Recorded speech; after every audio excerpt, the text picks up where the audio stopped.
Hola, bienvenidos a una nueva conversación pendiente. En 1986, el Mundial de Fútbol de Colombia se canceló y se realizó en México. Fue un año que supuso un cambio de gobierno, de un gobierno conservador, de una época muy compleja que prometió la paz, que intentó alcanzar la paz y que fracasó lamentablemente ese proceso y el cambio a un gobierno liberal. Ese año nació una de las voces políticas que hoy han brillado más en la escena pública colombiana y que creo que nos dan la idea de que hay un relevo generacional en la manera y en la forma de entender nuestras costumbres frente a lo público y frente a lo político. Yo quiero darle la bienvenida hoy a la senadora Esmeralda Hernández. Juan David, pues mil gracias primero por la invitación, feliz de estar acá, honrada de estar en este espacio y bueno, esa introducción, de verdad, gracias por ese reconocimiento. No, a ti. Y lo digo porque trabajé contigo, porque hicimos cosas juntos. No suelo ser alguien que habla para agradar a los demás si no se lo merecen, así que te lo merecen y con creces. Y yo te conozco, más o menos hemos hablado, pero leyendo sobre ti un poco estos días antes de que nos sentáramos aquí, me llamó la atención algo que es por donde quiero que comencemos esta conversación. Y es que tú empezaste como funcionaria pública, tú has hecho una carrera en lo público. Y yo me pregunto, ¿qué quiere decir eso para ti y para tu generación? Haber decidido que el destino de ustedes, o de muchos como tú, no estaba en la empresa privada, como nos Ujú. mandó el neoliberalismo a muchos. Es decir, trabajar en el gobierno, trabajar en el Estado, trabajar en lo público era una especie de condena y tortura, porque allá todo estaba mal, porque allá no había esperanza. Y tú decides empezar una carrera en lo público. ¿Cuál es esa reflexión para volverte funcionaria pública en varias entidades distritales hasta alcanzar la alcaldía de Teusaquillo? Pues Juan David, yo creo que es un tema de desde chiquita, de raíz. Yo viví en Bosa, una localidad al sur de Bogotá. Mi papá era el presidente de la junta del barrio, que en realidad no era un barrio porque era un sitio ilegal. O sea, nosotros estamos en una zona de invasión en Bosa hace 30 y pico de años.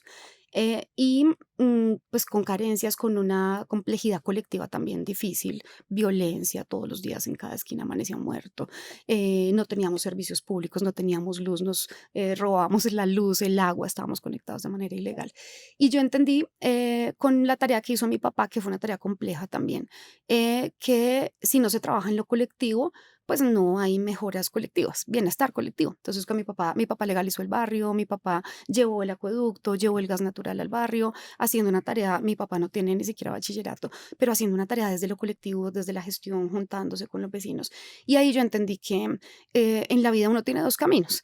Trabajar para aportar un poquito, para mejorar un poquito la sociedad en la que se vive, y yo tenía siempre esa convicción, y también el tema animal desde siempre, pues los animales en la calle, la gente violentando animales, yo sufría, mis animales de casa eran los que vivían en la cuadra, entonces digamos, siempre como esa reflexión allí, y entonces decía, uno tiene dos caminos, el camino de intentar trabajar en colectivo y que a todos nos vaya bien, y el camino de hacer plata o de trabajar como esclava para hacerle plata a otro, que solamente está pensando en su bolsillo, porque finalmente esos son los dos.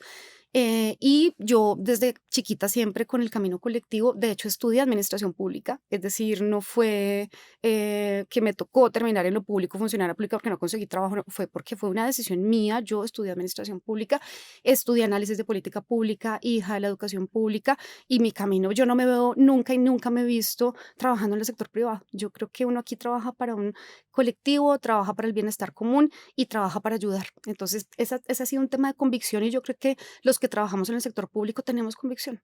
Es decir, sabemos que uno hace algo y que cualquier cosa que haga, buena o mala, va a repercutir en colectivo. En ese escenario de las juntas de acción comunal, de los procesos comunitarios en los barrios, en los municipios de Colombia, todo eso colectivo evidentemente es una fuerza encomiable, es una fuerza que hay que reconocer, que hay que celebrar.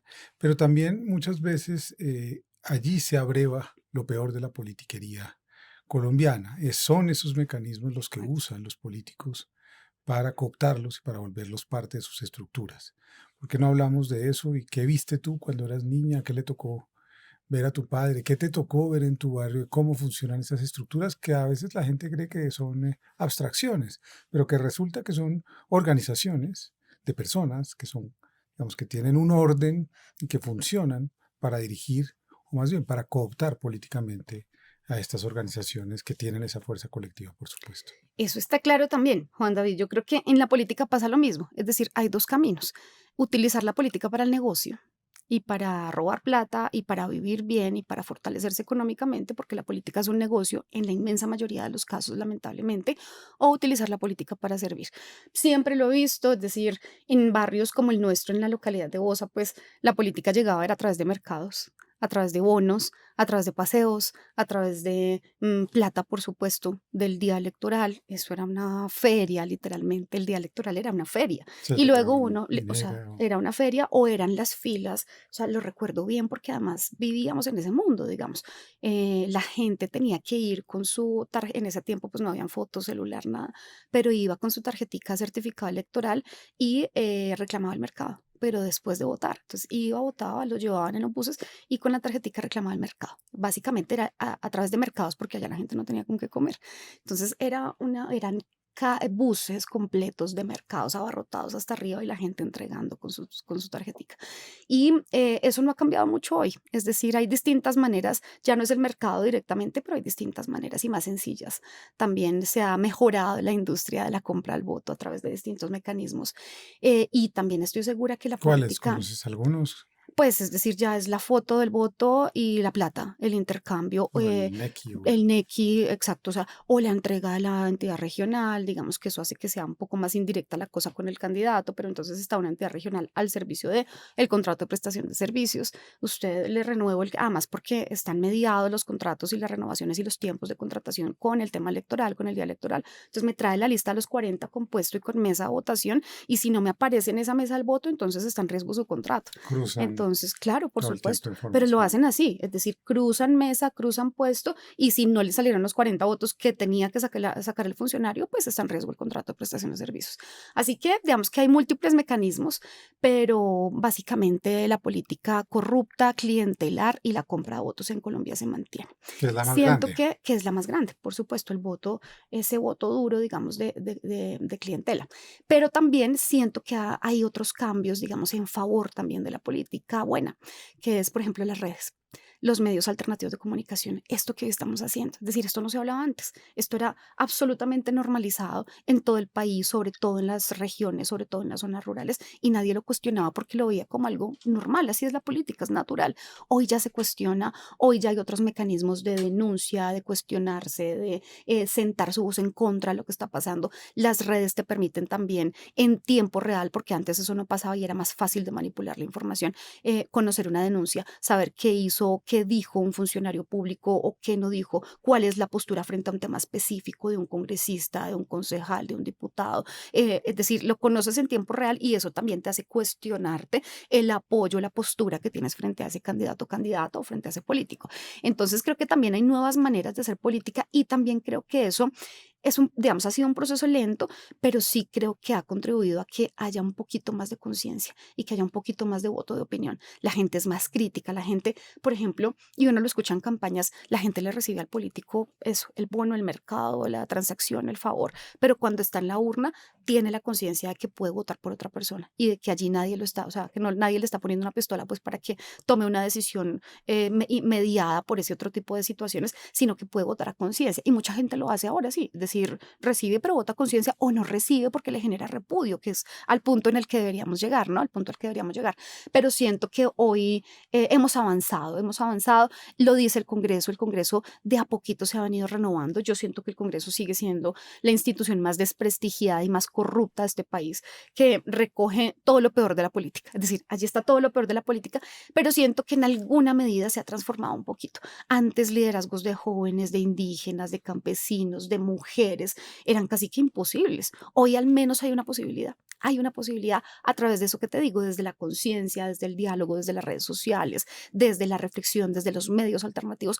Hay una posibilidad que no existía antes. Antes de que lleguemos a la política y a lo que tú empiezas a pensar que puede ser tu línea de fuga hacia ese lugar, complejo, insisto, porque ser alcaldesa de Teusaquillo es ser nombrado todavía como funcionario público, no es medírsele a las urnas. Así es. Eh, yo quería que habláramos un poco de ese antes, porque me da la sensación de que no estamos reconociendo a los funcionarios públicos en Colombia y creo que tenemos una tarea en eso, tenemos una tarea en hablar de ese mundo, en reconocer ese mundo que también ha sido sometido con algo que acabas de nombrar, que son las famosas OPS o esos contratos de prestación de Ujú. servicios, que son realmente una de las formas de control social, de control mental, de incluso una suerte de De esclavitud, yo chantaje. diría, Sí, de que uno le pertenece a alguien porque le da un contrato. así es. Sin embargo, a pesar de todo eso, hay gente que todos los días se levanta en este país. No sé cuántos funcionarios públicos hay en Colombia. Debe haber, no sé, más de Ah, 500.000 seguramente, muchos más, muchos muchos, más, o muchos, 3 muchos, muchos. millones, no lo sé. Creo que en Bogotá Ujú. estaban hablando de 100.000 o 200.000 funcionarios públicos. ¿Cómo es ese mundo de los funcionarios públicos de hoy, los que te tocaron a ti, los que se levantaban todos los días a trabajar en instituciones, a construir planes de gobierno, a trabajar todos los días con la gente para servirle a la gente? ¿Cómo es ese mundo y qué es lo que tenemos que empezar a reivindicar de esa función pública?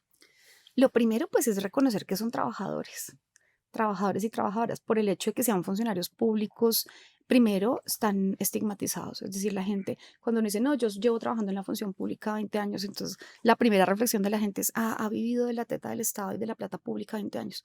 Como si a uno le llegara un bono, un subsidio por no hacer nada. Es decir, no son trabajadores y trabajadoras. Y gracias a los funcionarios y funcionarias se mantiene el gobierno, se mantiene el Estado, se mantiene la institucionalidad.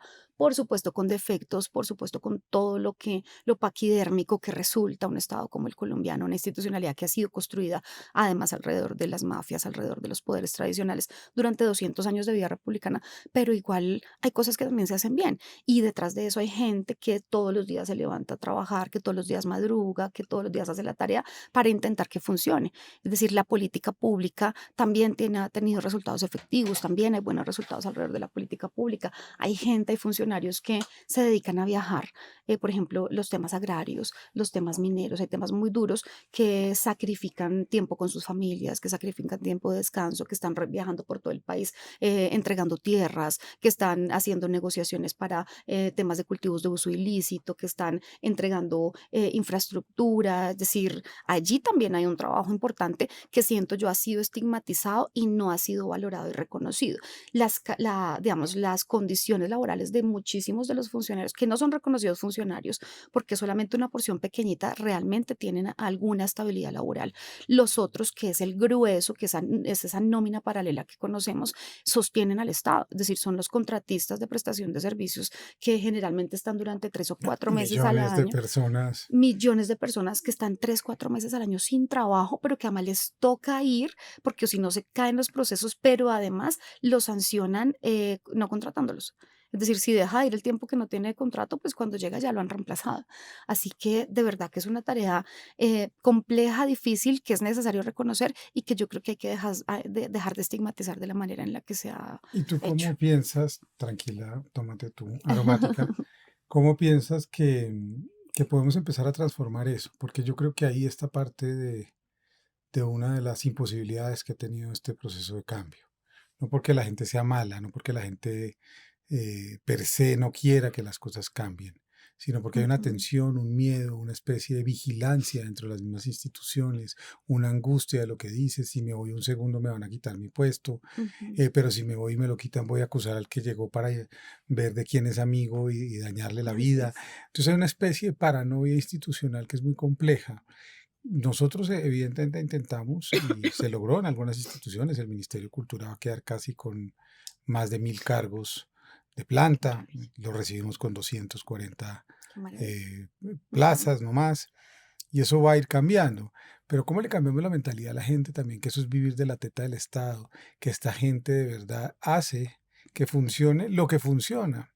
No solo pierde el tiempo, roba, como se los ha querido estigmatizar.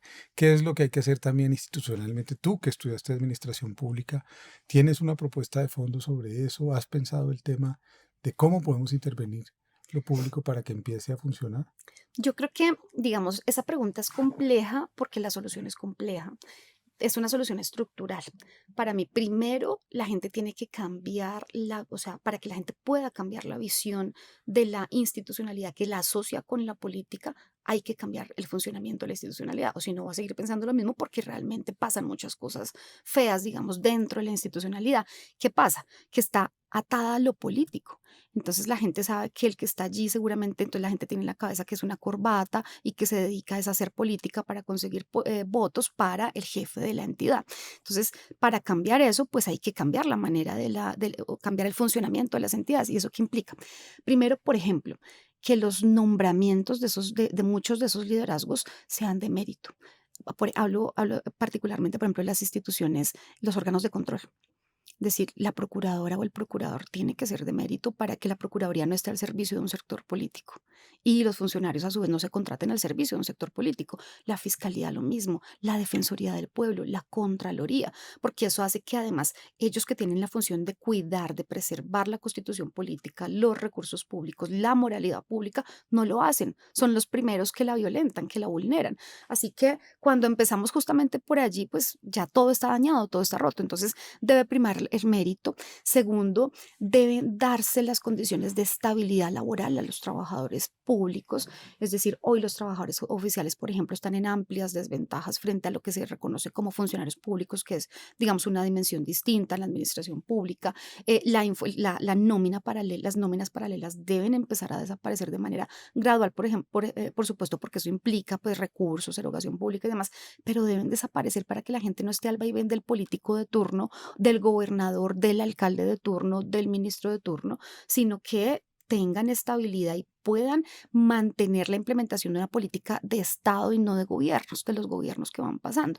Cuando eso pase y cuando la gente tenga autonomía, porque no es distinto, por ejemplo, cuando tú hablas con un funcionario de carrera Es otra que está cosa. tranquilo, no es lo mismo cuando tú hablas que cuando hablas con un contratista de prestación de servicios. El contratista está pensando es en que me toca conseguir los votos y en que le soy fiel a mi jefe o si no, no me renueva el contrato o de quién me hago amigo para que pueda yo llegar a mantener el espacio, porque entonces salió, entonces no toca buscar una palanca, pues para que es completamente distinto. Entonces, cuando eso cambie y cuando la institucionalidad esté al servicio público y no de un político de turno, la gente va a empezar a ver los cambios y va a empezar a ver que la institucionalidad está al servicio de la gente. Entonces, yo creo que es eso y eso está atado, por supuesto, a una transformación cultural del imaginario que tiene la ciudadanía sobre las instituciones, pero creo que son dos cosas que están completamente ligadas. Pues ojalá podamos y ojalá puedas tú continuar dentro de tus proyectos y programas que seguramente vas a continuar en el Senado en los próximos 4 años.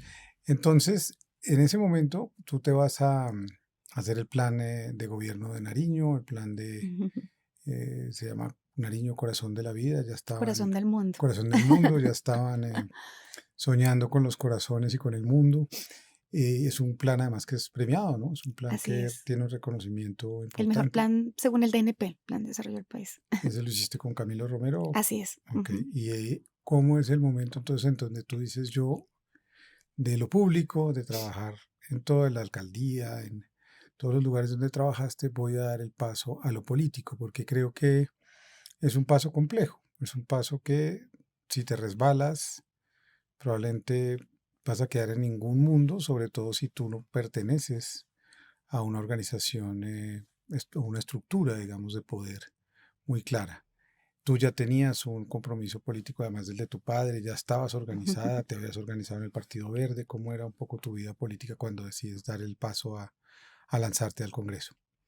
Pues mira, la política la hemos hecho desde siempre. Lo que pasa es que no lo había hecho yo poniendo la carita. Entonces, no había sido yo la que estaba al frente, pero digamos, política electoral también habíamos hecho porque tenemos Activismo, activismo y campañas. campañas. Es decir, desde que yo tengo uso de razón he estado toda la vida, o sea, no ha habido una fecha electoral en la que no estemos acompañando a alguien.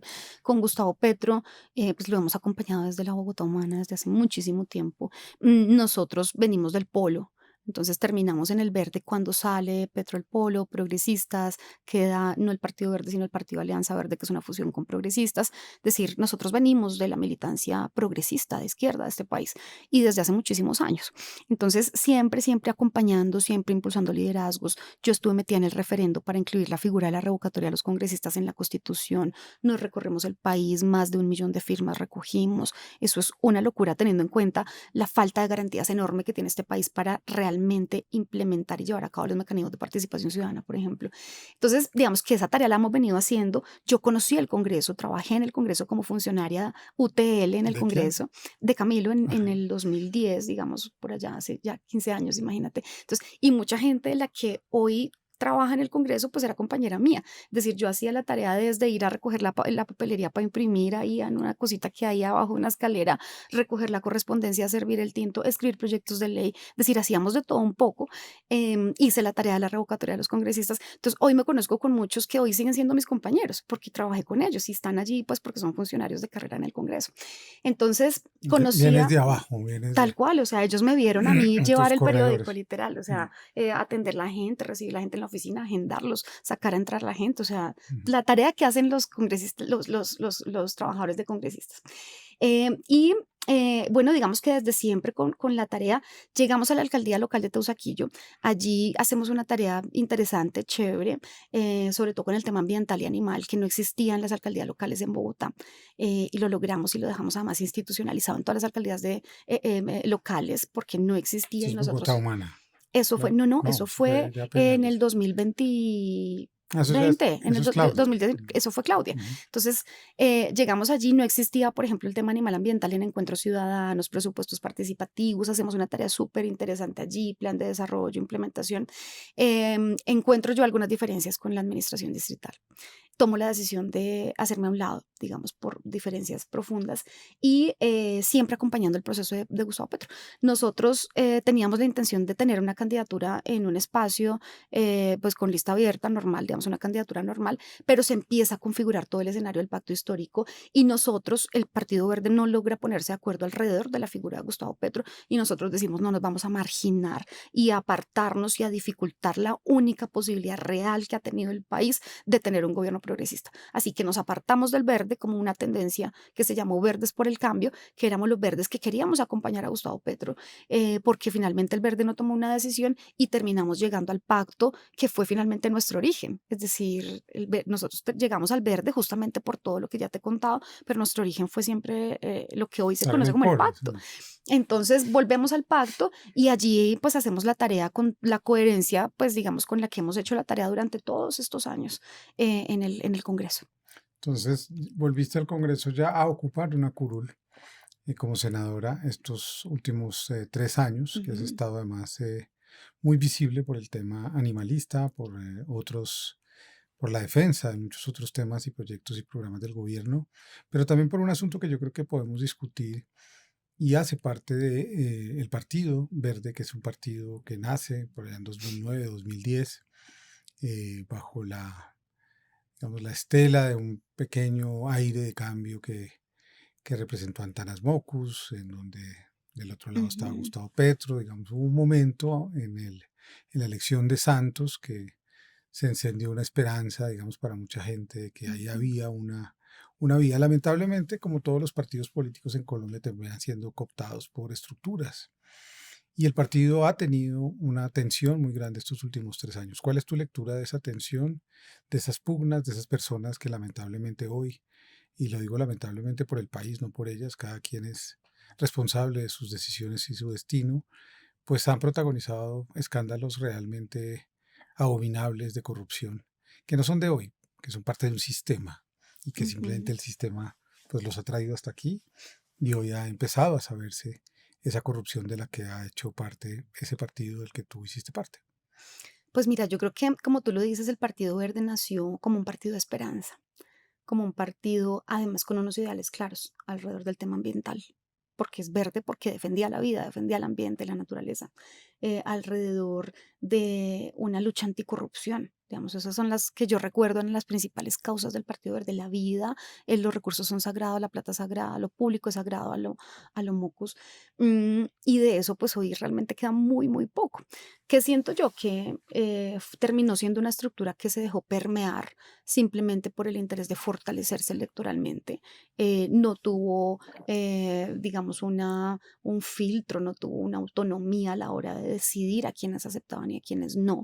Y hoy el partido pues es una gama de todo menos de lo que era, es decir, no es la lucha anticorrupción que veíamos, no defiende la vida, al contrario, ahí hay gente que se opone a todos los proyectos alrededor del ambiente, del agua, fracking, digamos, todo lo que hemos defendido, los que realmente creemos que la naturaleza tiene que estar por encima y que la planeación es alrededor del agua y demás, y pues todo lo que ha venido sucediendo en temas asociados a la corrupción en el partido, pero además lo que nosotros conocemos como manguitos, gente que hace parte del Partido Verde, que se hizo elegir con banderas progresistas, que en su momento y cuando le convenía electoralmente acompañó causas progresistas, se hizo elegir y la gente le dio el respaldo, pero hoy simplemente, porque es que también uno ve un poco en la política más allá del Partido Verde, que hoy la política es de likes. Es decir, la gente está donde están los likes y donde está el bonche. Uno mira, Juan David, que es una cosa aterradora. Hay congresistas que se la pasan no pensando en legislar. Ya los debates del Congreso de la República no hay debates de altura, no hay debates de fondo, no hay debates estructurados alrededor de los temas.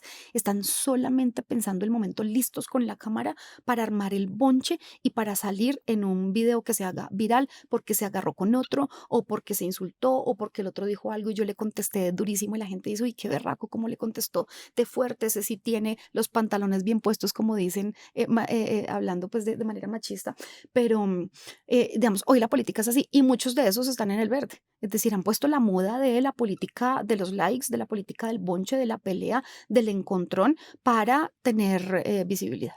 Entonces, yo creo que hay hay muchas cosas, digamos, en el verde que ya no representan lo que era y yo sí siento que allí hay que replantearse profundamente esa estructura porque hoy no es una estructura progresista, claramente. Tú dices dos cosas que me hacen preguntarme o que me inquietan a mí mismo, porque a veces hablamos como diciendo, se nos cuelan, se hacen elegir, son manguitos, pero uno se pregunta, tú que ya eres una líder política, si esa manera de expresarse también elude una responsabilidad en nosotros como ciertos liderazgos Ujú. y ciertas talanqueras que también podemos poner en su momento.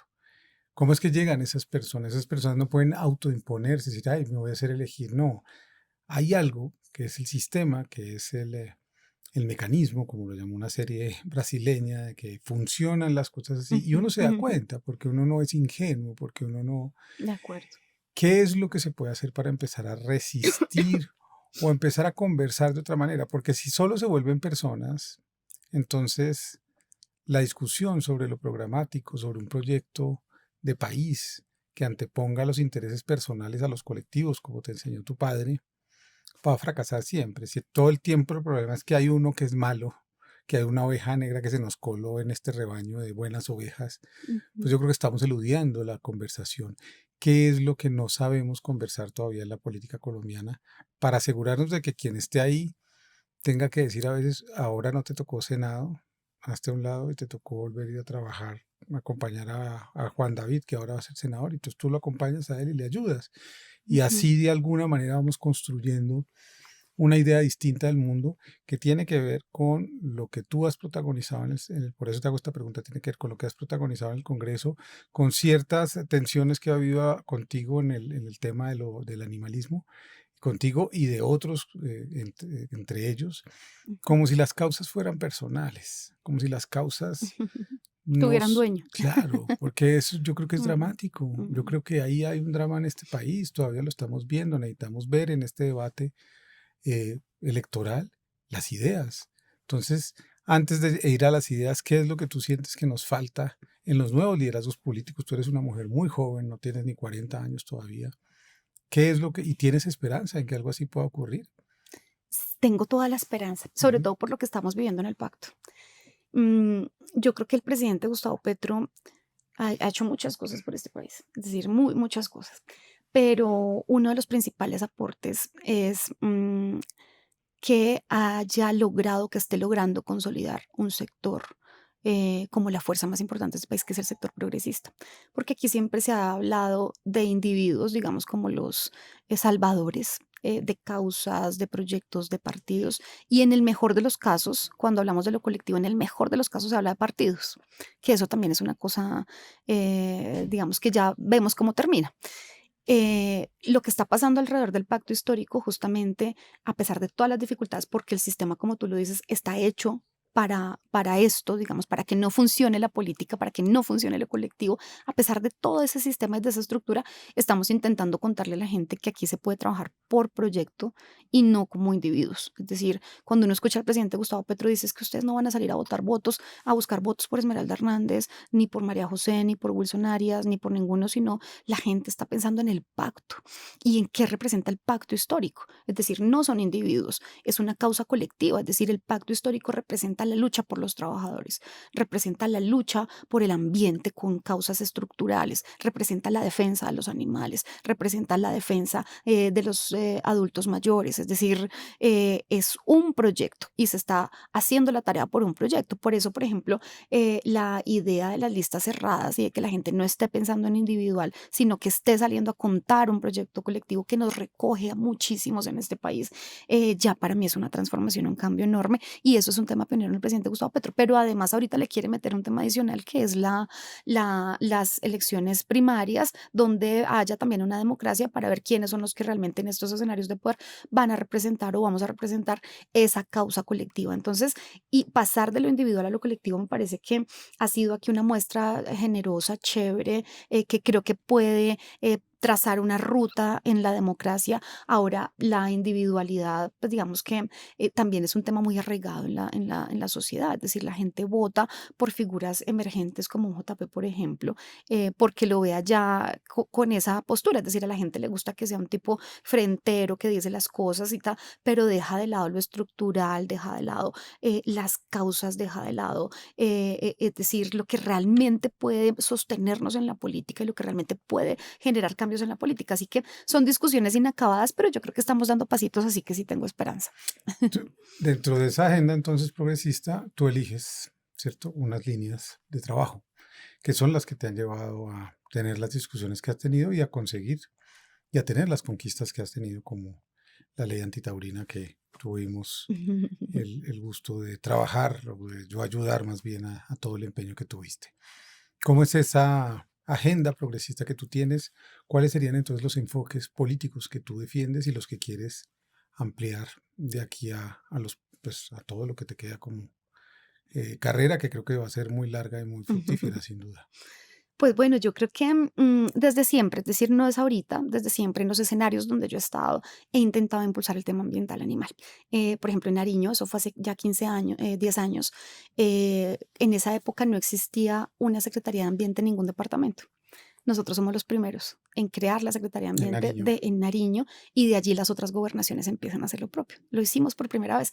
El primer carrito móvil de esterilización, de atención animal, desparasitación, vacunación, lo tenemos en Nariño. Es decir, nos inventamos eso y me acuerdo que todo el mundo nos decía eso no se puede, no se puede porque la complejidad contractual es bien difícil también.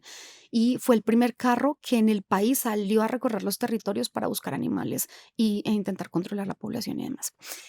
Fue el primer departamento en el que tuvimos política pública de bienestar animal. Fue el primer departamento en el que sacamos política de protección de las abejas, cuando se estaba empezando a dar la discusión. Es decir, y todo eso ha sido impulsado con una convicción clara. Como te decía, en la alcaldía también, en Teusaquillo, hicimos una cantidad de cosas impresionantes, al punto que el tema animal fue la causa más votada en los encuentros ciudadanos en una localidad que, pues digamos, no tiene tanta problemática alrededor de los animales como lo puede tener Ciudad Bolívar, Usme, Bosa, y en Teusaquillo termina siendo la segunda causa más votada. Así que siempre lo he hecho, es decir, siempre ha sido para mí una convicción clara, y es que, porque la gente antepone siempre la economía, el desarrollo, la construcción, las industrias, a la vida. Y yo creo que es justamente al contrario. Es decir, si nosotros seguimos arrasando con todo en nombre de la economía y del desarrollo, pues va a haber un momento en que ya no importa la economía y el desarrollo porque no hay con qué hacer economía ni con qué hacer desarrollo. Entonces, para mí primero está la vida, primero está el reconocimiento de que nosotros somos solamente una especie de millones de especies en este planeta, que además gracias a nosotros estamos acabando, extinguiendo miles de especies y estamos arrasando con ecosistemas enormes, con continentes incluso enteros. Es decir, decir, para mí siempre ha estado ese cuestionamiento. Entonces, desde lo que yo pueda aportar en que la gente cambie la mentalidad y cambiar la política alrededor de estas discusiones, lo haré siempre.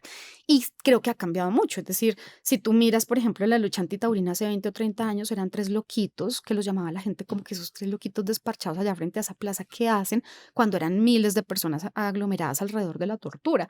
Hoy es justo al contrario, son poquitos los que están en la plaza porque ya la gente no va y si se hace una corrida son miles de personas las que están afuera protestando. Y eso hace, digamos, que esa causa, esa lucha de a poquito vaya rindiendo frutos. Entonces, llegamos al Congreso justamente a intentarlo. Yo creo que en la causa animal hay varias cosas, así como pasa en todas las causas. No hay elegidos ni elegidas. La causa no le pertenece a nadie. Yo soy una fiel creyente que entre más congresistas hayan defendiendo los animales y en todos los escenarios, diputados, concejales, alcaldes, con la claridad de la defensa animal es mucho mejor. Muchos somos mejores, es decir, más es mejor. Y no necesitamos elegidos ni elegidas y tenemos que trabajar en colectivo. Creo que ya se puede hablar con tranquilidad, es decir, hace parte de la agenda pública y tenemos que reforzarlo. Antes no se hablaba de esto, hoy se habla, hoy la agenda pública también está integrada por el debate alrededor de los animales, el debate alrededor de la naturaleza, del agua, y eso me parece maravilloso y tenemos que hacerlo con altura. Pero también soy convencida de quienes defendemos a los animales, de que quienes defendemos a los animales y la vida, no podemos solamente hablar de animales en el estricto sentido de la palabra, porque cuando uno habla, por ejemplo, de la reforma laboral, está defendiendo animales humanos. Es decir, quienes defendemos a los animales, tenemos que defender a los animales humanos. Y ayudar a las comunidades humanas también es ayudar a los otros animales. Porque si tú le mejoras la vida a una familia, tienes posibilidad de que adopte, tienes posibilidad de que sea menos violento con los animales, de que con el animal que conviva tenga mejores condiciones. ¿Ves? O sea, de que haya más educación, de que haya más cultura, y eso beneficia a los animales. Así que tiene que ser una causa integral. Es decir, si tú me pones a hablar a mí de la reforma laboral, te hablo de la reforma laboral, de la pensional, de las causas sociales, porque yo creo que todo esto está estrechamente ligado y uno no puede cerrarse solamente a un tema. Entonces, yo siento que la defensa animal y ambiental es una defensa integral que incluye a los humanos. Bueno, pero también hay que darle mérito a quien todos los días se levanta, y yo sé lo difícil, y lo entendí en este año y medio que estuve en el gobierno, lo difícil que es para quien quiere sacar un proyecto adelante, todo lo que hay que hacer todos los días, todas las llamadas, todas las firmas que hay que recoger, todos los ruegos que hay que hacer, todas las horas que hay que trasnochar, porque parece fácil, pero la propuesta puede que uno la haga llegar y no sea tan difícil y uno logre convencer que se discuta lo que uno quiere discutirse, pero de ahí en adelante el proceso es muy largo, dispendioso y yo diría que absurdo, porque es absolutamente Absurdo. kafkiano, lleno de Sí. si el tipo, la ministra está o no está, si está disponible, si puede firmar, si no puede firmar. Y así se va pasando la vida. Yo creo que eso es terrible. Pero yo quería reconocer eso. Tú te empeñas en la ley antitaurina con otros colegas, con otra gente que hay en el Congreso, por supuesto. Y yo quiero que le cuentes a la gente, porque aquí suponemos que todo el mundo sabe de todo, que todo el mundo Ujú. ya sabe qué es la ley antitaurina. ¿Cómo es que tú logras eso? ¿Cuál fue de alguna manera la conceptualización de lo que propusiste? ¿Y qué fue lo que se logró con esta ley antitaurina en Colombia? Pues Juan David, la gente cree que sacar una ley, un proyecto de ley es escribirlo y ya, y que eso pasa por obra y arte del Espíritu Santo, y eso es una cosa muy distinta, es muy complicado. Em, ¿Qué cambios tuvimos? Antes de nuestro proyecto se había radicado 14 veces el proyecto durante 20 años y siempre ha sido fallido. Uno de los cambios principales para mí fue el enfoque en el que tú tuviste un papel fundamental. Y es que nosotros miramos, hicimos una revisión y siempre estaban orientados, por supuesto, al tema animal, es decir, a la tortura de los animales, es decir, un enfoque animal, otros un enfoque laboral, es decir, queremos reconvertir a los taurinos hacia otro tipo de actividades laborales, y otros tenían un enfoque más del derecho, digamos, como de derechos fundamentales colectivos. Allí una discusión como rara desde la Constitución que yo no la acababa de entender. Nosotros decimos, a ver, la primera reflexión es por qué hoy están blindadas las corridas de toros. Y la conclusión es que están blindadas porque la Corte dijo que son prácticas culturales. Es decir, el origen del debate es la cultura, no son los animales, no es el trabajo, sino el origen es una discusión cultural. Entonces, abordémoslo desde lo cultural y propongamos una transformación cultural que aporte a la construcción de escenarios de paz. Ese fue el cambio que nunca se había dado, digamos, y no existía esa discusión. Entonces nosotros decimos, si nosotros estamos en una sociedad tan violenta como Colombia, marcada por la violencia, por la guerra, por el conflicto, tantos años, eh, eliminar una práctica que claramente es violenta, que claramente es alrededor del dolor, del sufrimiento y la gente está feliz allí, pues extasiada viendo un escenario de tortura y de violencia, pues si eso lo acabamos, aportamos en algo a la construcción de esos colectivos de paz y esos imaginarios de paz. Entonces la discusión fue desde la cultura. Eso cambia por completo. radicalmente la discusión, hasta empezando pues por la comisión en la que se discutía. Aquí se discutió en la Comisión de Cultura, nunca se había discutido en la Comisión de Cultura, siempre era la primera constitucional o la quinta animales. Y se da la discusión alrededor del tema. Em, Pasa, digamos que un proceso muy complicado en el Congreso, entiende uno y ratifica uno que la política es una política simplemente clientelaria y de favores de todo tipo. Entonces, entiendo también que el Congreso no es taurino, a diferencia de lo que la gente cree. La inmensa mayoría de los congresistas no son taurinos, nunca han ido a una corrida de toros, muchos de ellos, nunca han ido, pero a pesar de eso votaban en contra del proyecto o no, no se decidían acompañar el proyecto. ¿Y qué entiende uno? ¿Por qué? Porque había una llamadita al magistrado, porque al magistrado se le debía un favor, o porque al jefe político de su partido pues no se le puede llevar la contraria, porque hay una decisión estructural en contra de de los antitaurinos, o porque veían que la causa era del gobierno y como el presidente era antitaurino, entonces no le vamos a apoyar al presidente. Es decir, habían todas las consideraciones menos alrededor de la práctica. Y conseguir, y esas consideraciones son más difíciles. Hay un dicho en el Congreso que es muy fuerte y es que la peor manera de conseguir un voto en el Congreso es con argumentos. Es la manera más ineficiente, es decir, tú puedes tener toda la razón, demostrarlo con argumentos científicos, solo no consigues el voto. Eso es, entonces, con esa realidad era muy complejo. Y con un lobby, porque hay que tener una claridad, y es que el lobby taurino no es un lobby de plata solamente, es un lobby de convicción. De Los poder. taurinos son activistas de corazón. Ellos creen que su vida es la tauromaquia, entonces lo creen realmente, lo defienden con pasión, pero además ponle a eso plata y poder. Eso es una cosa muy difícil, muy difícil. Los antitaurinos lo defienden también de convicción, su postura, también de corazón, pero sin plata y sin poder, desde la calle con un cartelito. La diferencia es radical, es enorme, y entonces yo por eso siempre he dicho que lo que nosotros logramos fue épico. No fue una victoria solo por los animales, que ha sido la victoria más importante, creo yo, en la historia del animalismo en Colombia, porque además eso abrió la puerta a la otra discusión que se dio en la Corte, que fue maravillosa, sino que fue una victoria nuevamente del poder popular, de la gente de la calle, la gente que solo tiene el cartelito, versus el poder instituido. Esa es la dimensión de lo que nosotros logramos. Y por eso para nosotros es tan importante, porque lo que dijimos es nuevamente sin tener todo lo que ellos tenían, porque yo te digo, Juan David, que lo que pasaba en el Congreso negociando la ley era absurdo. Es decir, yo veía y me contaban cosas desde, como te digo, desde la llamadita al magistrado hasta negociar regionales de entidades, organismos de control, hasta negociar paseos. O sea, gente, congresistas que me van, es que nos están ofreciendo un paseo, irnos todos en combo con nuestras familias a la finca, con yate, unas cosas que yo decía, ¿verdad? Y ustedes que se ganan toda esa plata, porque un congresista gana muy bien, van a transar su voto por un paseo. O sea, yo, de verdad, o sea, hay gente que se tranza por un paseo, hay otros que son más caritos, pues, Es una pero bolsa de ofertas cotidiana, ¿no? es una bolsa de ofertas. Entonces allí hay todo tipo de transacciones y por eso yo creo que lo que nosotros logramos fue una cosa increíble con ayuda de la academia, con ayuda de la ciencia. Cuando la gente entiende lo que le pasa científicamente, físicamente, fisiológicamente al animal, la gente dice, uff, espéreme porque aquí ya empieza a pesarme mi conciencia.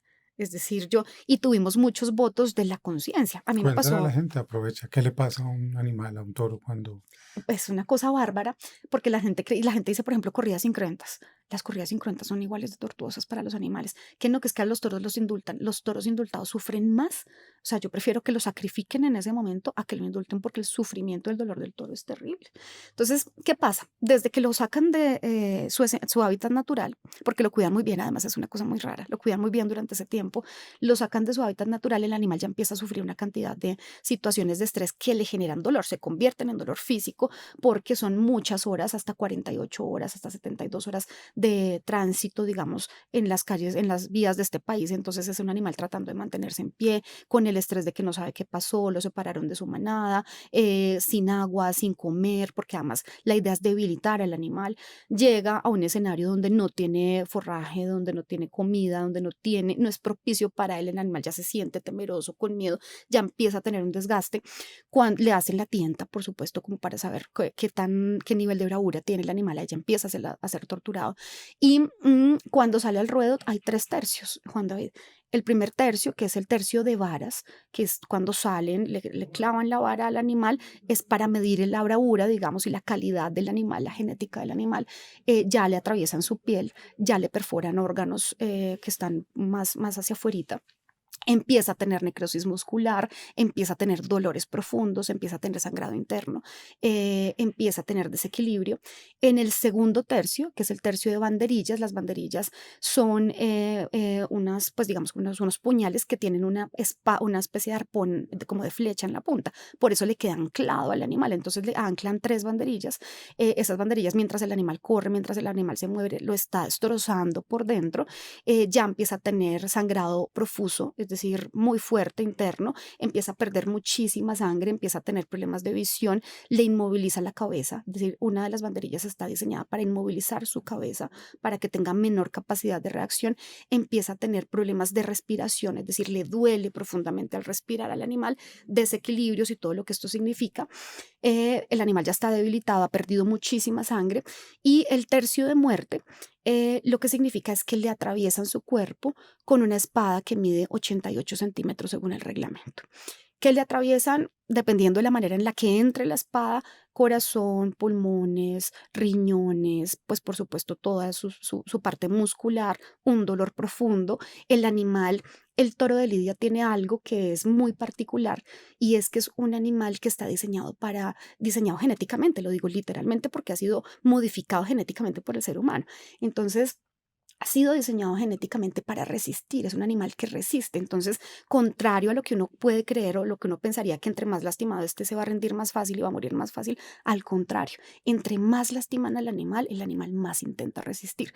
Entonces, es una agonía que se prolonga por la naturaleza del animal.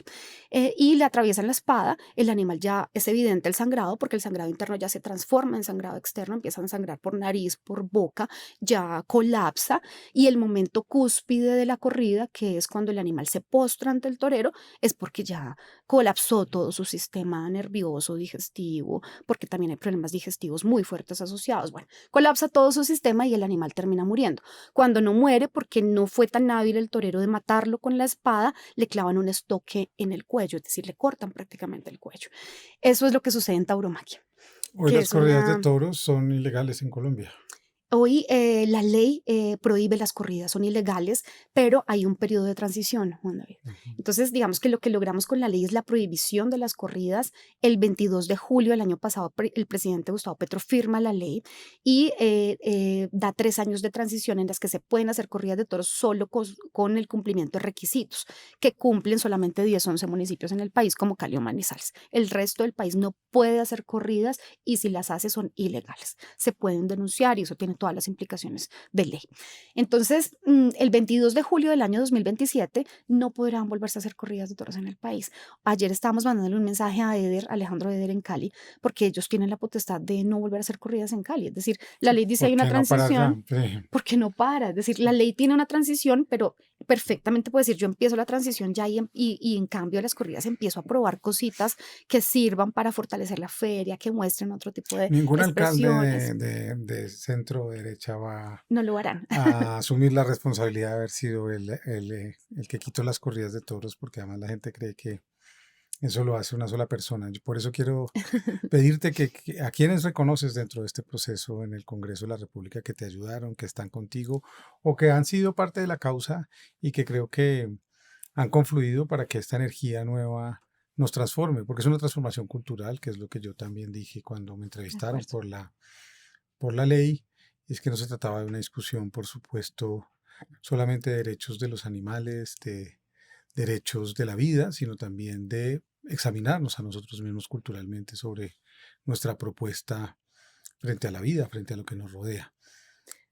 ¿Quiénes son esas otras personas que trabajaron? Que, Más que reconocer congresistas, yo siempre le hago el reconocimiento al movimiento. ujú, Porque fue el movimiento, eso que yo te decía al comienzo de los 2 o 3 loquitos, que empezaron en la calle, que los d o conocí sea, bien, sí. exacto, o sea, como que, en contra de todo pronóstico, se convirtieron en miles, y fueron los que hicieron que la gente cambie la mentalidad. Si nosotros no tuviéramos hoy el respaldo del 90% de la población, el Congreso no hubiese tomado la decisión. Así que el triunfo es del movimiento. Por supuesto que hay políticos acompañando esto, es decir, al punto que 14 proyectos de ley se habían radicado antes de distintos matices, algunos no prohibicionistas, pero sí queriendo acabar las corridas.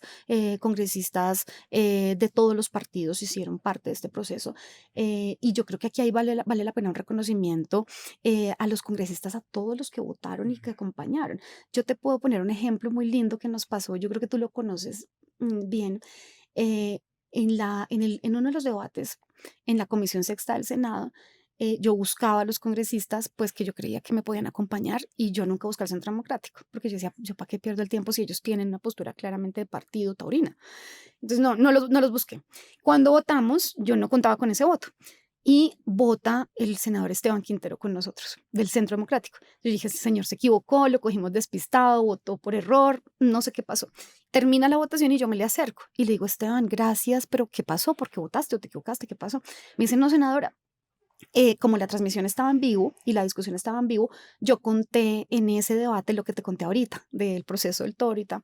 Y me dice, me llama mi esposa y mi hija y me dicen, no nos importa quién sea ella, no nos importa quién sea el proyecto, usted vota por el proyecto o no entra a la casa. Y eso, imagínate esa cosa tan bella. Y él termina votando con nosotros y termina ayudándonos a hacer quórum en plenaria para que el proyecto se salve.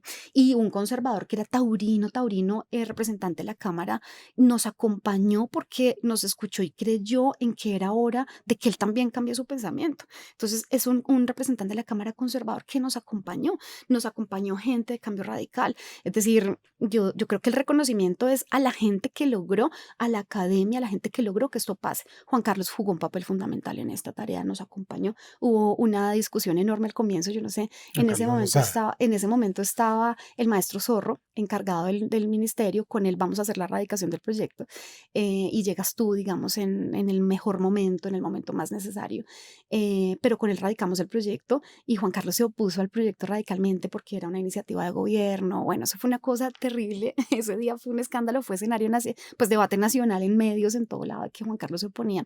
Y Juan Carlos termina al lado nuestro, peleando, batallando el proyecto, ayudándonos a conseguir los votos. Entonces Juan Carlos jugó un papel fundamental, los ponentes jugaron un papel fundamental, Sandra Jaimes, Alejandro, del Partido Verde. También comprobamos que se puede trabajar en medio de la diferencia. Es decir, tuvimos al Partido Verde, tuvimos al Partido Liberal, tuvimos al Pacto Histórico juntos. Y a otros eh, congresistas de otras a otros corrientes congresistas de otras adversas. corrientes acompañando. Entonces, esto fue un proyecto de todo el mundo. Si tú miras, todos los partidos le metieron, hasta el Centro Democrático. Entonces, yo creo que es también un ejemplo de que las causas juntan más allá de las Mira toda la diferencias. oportunidad que tenemos y eso está comprobado por la narrativa y por supuesto por las industrias culturales de empezar a activar cambios culturales a través de los animales. Los animales nos hacen y nos abren la imaginación a otras posibilidades del dolor, del sufrimiento, de lo que hacemos mal y a veces no lo podemos ver entre nosotros mismos, lo cual Ujú, es ujú. dramático. Está cometiéndose un genocidio en Palestina y parece que vemos pasar estas imágenes y este dolor ante nuestros ojos cada minuto y es como si no lográramos imaginar y mencionar eso que está ocurriendo. A veces los No lo animales nos dimensionamos. muestran con su distancia esas dolores y nos acercan a la posibilidad de llegar a acuerdos. Y yo que quería ir hacia el final de la conversación preguntándote, ¿cuál es entonces la propuesta de agenda de lo que sigue para ti, de lo que tú quieres seguir profundizando en temas ambientales? ¿Es ahí, es desde ahí, desde donde te quieres ubicar? Por supuesto, acompañando todas las reformas que se han propuesto. Yo sé que has estado trabajando en la reforma laboral, en la reforma pensional. Creo que todos estamos convencidos de que este país necesita profundizar esas reformas, radicalizar esas reformas, porque esto necesita un verdadero cambio hacia adelante y una profundización de la justicia social, cultural, epistémica, feminista, antipatriarcal en este país y en eso estamos comprometidos. Pero ¿cuál sería un poco tu foco de lo que tú quieres hacer estos próximos 4 años de llegar de nuevo al Senado de la República? Pues bueno, Juan David, son muchas cosas. Yo también he dado una pelea anticorrupción importante. Yo denuncié a Margarita Cabello y toda la corrupción que se dio en su periodo. Denuncié el robo de 3,8 billones de pesos del Sistema General de Regalías. Esas dos investigaciones hoy avanzan en fiscalía y yo espero que tengamos unos resultados. No sé si pronto, porque esos son procesos muy demorados, pero sé que vamos a tener resultados porque la investigación fue contundente. Entonces continuaré con mi lucha anticorrupción. Tenemos ya temas definidos. Yo estoy coordinando y liderando la lucha antifracking en el Congreso. Difícil. Ya se nos ha hundido 2 veces el proyecto. Yo logré sacarlo de Senado, se cayó en Cámara, pero tenemos que lograrlo. Es decir, no podemos profundizar en la matriz, en una matriz energética basada en la extracción. Entonces, esa para mí es una causa del corazón tanto como la causa antitaurina. Yo soy autora del proyecto de ley antiglifosato. Creo que también está demostrado, la historia nos lo ha dicho, es una estrategia fallida de lucha contra el narcotráfico, pero en cambio ha dejado secuelas ambientales de contaminación, de envenenamiento de nuestros ríos, de nuestros ecosistemas y de las familias campesinas.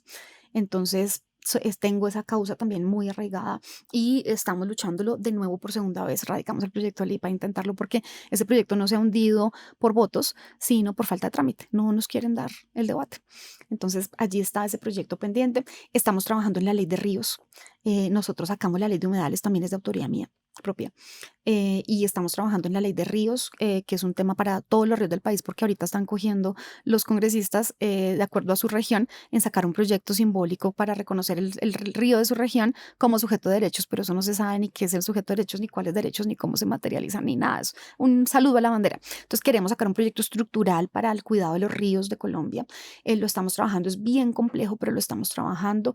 Yo estoy dando una discusión muy linda que seguramente puede ser sujeto de otro debate porque eso es largo y bien complejo, que es el reconocimiento de los animales y de los ecosistemas, de la naturaleza como víctimas del conflicto en Colombia, que me parece que es un debate precioso, maravilloso y que el Congreso no lo ha entendido.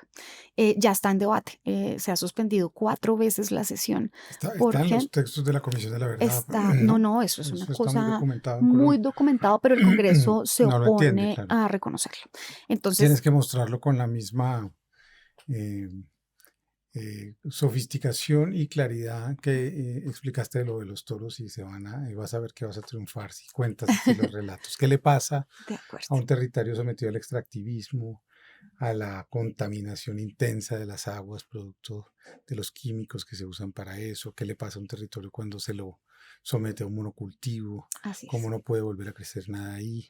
¿Cómo se seca el Seguiré tu agua? consejo. Eso es, De porque creo acuerdo. que en eso está una pista de lo que quería Hermoso. terminar esta conversación y lo anunciamos varias veces, pero no quiero dejar de preguntártelo. Y es que parece que estamos sometidos al imperio los que hacemos política, y yo no me veo por fuera de la política en el sentido de que es el horizonte que ocupo hoy. Hablo desde un lugar claramente para todos los que nos ven progresista, de izquierda. Este es un lugar de enunciación desde ahí y creo que hay que ser claros en eso en los medios de comunicación, saber desde dónde hablamos para que la gente entienda quiénes somos. Está sometida a la política a tener que dar respuestas inmediatas, a grabar miles de videos, a reaccionar a miles de audiencias. Y entonces lo que uno empieza a sentir es que esta profundidad que alcanzamos en una conversación se pierde por completo porque el Totalmente. día está El ocupado afán. en la idea de que uno tiene que proyectar algo, al absurdo de que, y lo voy a decir con nombre propio, respetándolo como político, David Luna lanza como jefe de campaña una inteligencia artificial, es decir, un robot que se ha programado con sus palabras, sus textos, lo que ha Un avatar. escrito, un avatar para que responda por él. Y yo creo que eso es dramático porque eso sí me parece que puede ser el final de la política. El final de la política es cuando no podamos equivocarnos incluso, Ujú, trastabillar, dudar, ujú, decir que no sabemos. ujú. Cuando toda la información puede de alguna manera tener una respuesta, así esa respuesta sea falsa, así esa respuesta no sea correcta, yo creo que se acaba la política. ¿Qué De opinas tú acuerdo. de este momento al que estás sometida porque estás en una campaña y ese es un poco el sometimiento al que están hoy abocados y abocadas las políticas y políticos colombianos? Mira, yo creo que el desarrollo tecnológico, así como el científico, son maravillosos. Y creo que la inteligencia artificial es maravillosa. Es decir, nos va a resolver muchas cosas, nos va a ahorrar muchos tiempos, nos va a ayudar en muchas cosas, pero si se utiliza con un faro ético y si se le pone unos límites. Porque no puede ser, es decir, yo veo la respuesta que le da David Luna Cancino y uno lo ve y uno cree que es David Luna, es decir, si eso no tiene el título diciendo que esto ha sido, que este es el avatar de David Luna, uno cree que es David Luna. Entonces, eso, pues digamos, es deshonesto, es decir, ellos lo hacen muy bien porque le cuentan a la gente que es un avatar, pero lo hacen ellos, es decir, cualquier persona puede salir a engañar, incluso con algo propio, pero con algo de un tercero, diciendo que esta es una postura, después se hace viral, después la gente queda con una idea que no es real, se manipula la opinión pública, se manipula el debate, se daña el debate. No existen debates honestos, sinceros, de fondo, con posturas honestas de lo que realmente se cree alrededor de los distintos temas en la política. Y eso solo por hablar de política, porque eso pasa en todas las, digamos, en todos los profesiones, en todas las discusiones que se dan en todos los ámbitos. Así que yo siento que hay que abrir una discusión frente a lo que, al uso que se le da a la La inteligencia artificial regulación. y a los Mm. límites que se les tiene que poner. Uno no puede frenar este tipo de innovaciones, es decir, sería absurdo, pero además creo que son necesarias porque ayudan mucho, ayudan a simplificar muchos tiempos, en este mundo de corre-corre, en este mundo en el que todo es de afán, ahorrar tiempo y tener más tiempo disponible para estar con su familia, para leer, para hacer, para vivir, para ser feliz, pues es maravilloso y eso te lo ayuda a hacer la inteligencia artificial. Así que yo creo que bien usada, pues es una herramienta maravillosa, pero yo creo que hay que ponerle un límite y sobre todo para mí un faro ético. Y ponernos unos De límites. acuerdo, Parar. completamente. Ponernos unos límites. Esmeralda, gracias. Gracias por estar aquí en Conversaciones Pendientes y espero que la suerte siga contigo porque la has buscado, no porque te ha llegado como una varita mágica. Y a ustedes gracias por otra conversación pendiente. 4 décadas después de ese 1986, el próximo año, 2026, probablemente Esmeralda Hernández volverá al Senado de la República y seguirá haciendo y proponiendo estas ideas que nos ha compartido hoy. Creo que tenemos que recuperar lo humano, creo que tenemos que dejar de correr y tenemos que empezar a pensar juntos. Nos vemos en la próxima conversación pendiente, los miércoles a las 7 de la noche y los domingos a las 7 de la mañana, no para tener la razón, sino para llenarnos de razones. Chao. Juan David, yo quiero agradecer antes de cerrar, agradecerte Buenísimo. enormemente este espacio, me encantó, me parece que así debemos construir la política, los consensos, las diferencias, conversado, dialogado, así que me encantó, muchas gracias y bueno, espero que sigan viendo todos estos espacios. Gracias a ti. Nos vemos en la próxima conversación pendiente. Chao, chao.